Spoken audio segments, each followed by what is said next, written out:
તો કેમ છો મારા કલેજા આવતા તો તેમની કલેજો આશા કરું છું મજામાં હશો. તો સ્વાગત છે તમારો બીજા મિની બ્લોગમાં. અને આજે આપણે જઈ રહ્યા હતા સારંગપુર હનુમાન દાદાના દર્શન કરવા માટે. પછી મેં કીધું લાવો ચલો મેપ જોઈ લઈએ. તો હજુ 1 કલાકને 27 મિનિટ બાકી હતા. પછી આવી ગયા આપણે સીધા તારાપુર ચોકડી. ચા નાસ્તો કરવા માટે બસવાળાએ ઊભી રાખી હતી. તો આપણે ચા નાસ્તો કરી લીધો. ચા નાસ્તો કર્યા પછી આવી ગયો સીધું સારંગપુર અને તમે એનો બહારથી વ્યૂ જોઈ શકો છો. અને પછી આવી ગયો આપણું સ્ટોપ અને આપણે ઉતરી ગયા અને બસવાળાએ કીધું કે અહીં તક થા સફર આપણા. તો આપણે બી ફટાફટ ચાલતા હવે જઈએ છીએ આપણા લોકેશન તરફ. બસમાં બેઠા બેઠા થઈ ગઈ હતી આપણી હાલત ખરાબ અને તમે જોઈ શકો છો.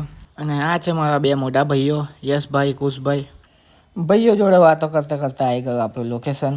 આજે આપણે રાતે અહીંયા સ્ટે કરવાનું છે. અને લોકેશનનું નામ હતું શ્રી ગોપાલનંદ સ્વામી યાત્રા ભવન. અહીંયા 800માં 12 કલાક માટે રૂમ અવેલેબલ હોય છે. તો તમે જો સારંગપુર આવતા હોય તો અહીંયા રોકાઈ શકો છો. અને પછી રૂમમાં બેગ મૂકીને આપણે આવી ગયા સીધા દર્શન કરવા માટે. કેમ કે હતો આજે શનિવાર. અને પછી આપણે સૂઈ ગયા હતા અને હવે ઉઠી ગયા છે. 5 વાગ્યા છે. 5:30 સુધીમાં આરતી ચાલુ થઈ જશે. અને પછી રેડી થઈ ગયા અને પછી નીકળી ગયા અમે 2 ભાઈઓ.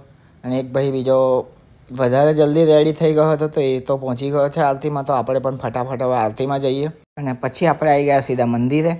અને તમે જોઈ શકો છો કેટલું બધું પબ્લિક આવી ગયું છે પહેલેથી જ. અને સવારનો વ્યૂ જોવો એકવાર તમે. અને આરતી પૂરી થયા પછી આપણે ઊભા થઈ ગયા હતા લાઇનમાં. અને પબ્લિક હતું થોડું વધારે.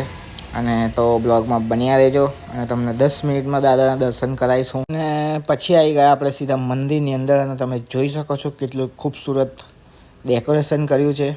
અને ફાઇનલી થઈ ગયા દાદાના દર્શન. તો બોલો શ્રી કષ્ટભંજન દેવ કી જય. દર્શન કર્યા બાદ આપણને ઈચ્છા થઈ ગઈ કે ચલો ચા પી લઈએ. તો હવે ચા પીવા જઈએ છીએ આપણે. અને દદ્દુને કહી દીધું કે બનાવો મસ્ત તાઈને કડક ચા. તો તમે જોઈ શકો છો દદ્દુએ બનાવી દીધી છે ચા. ને આપણા માટે ભરી રહ્યા છે. પછી અમે 3 ભાઈઓએ મારી લીધી ચાની ચુસ્કી. અને 2 ભાઈઓ રૂમમાં સૂતા હતા તો એમના માટે લઈને આવી ગયા છે આપણે ચા. એ લોકો ઉઠવાનું નામ ને તો લઈ રહ્યા હતા. આપણે ચા મૂકીને આપણે પાછા આવી ગયા દર્શન કરવા માટે. અને ફરી લાઇનમાં ઊભા થઈ ગયા છે. અને તમે જોઈ શકો છો ફરી એટલું ને એટલું જ પબ્લિક છે. પણ આપણે ફરી દર્શન કરીશું.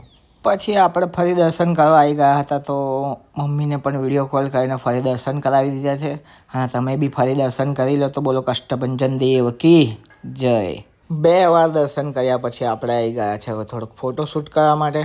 તો થોડોક દાદા જોડે ફોટા પડાવી લઈએ આપણે હવે. તો જો પછી આપણે ઉતારી લીધો દાદા જોડે કડક વિડીયો. અને પછી 4-5 ફોટા પડાવી લીધા. અને નીકળી ગયા પછી આપણે ત્યાંથી. ફોટોનો વિડીયો શૂટ કર્યા પછી આપણે આવી ગયા પ્રસાદ લેવા માટે. અને હવે પ્રસાદ લઈ લઈએ. પ્રસાદ લઈને પછી આપણે ભૂખ લાગી છે તો થોડોક નાસ્તો કરવા જઈએ.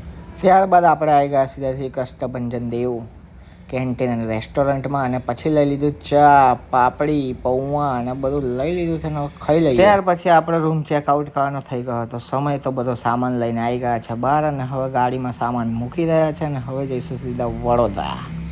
તો આપણો મિની બ્લોગ કેવો લાગ્યો જરૂરથી કોમેન્ટ કરજો. અને મળીએ હવે નેક્સ્ટ બ્લોગમાં. તો બોલો શંકર ભગવાન કી જય.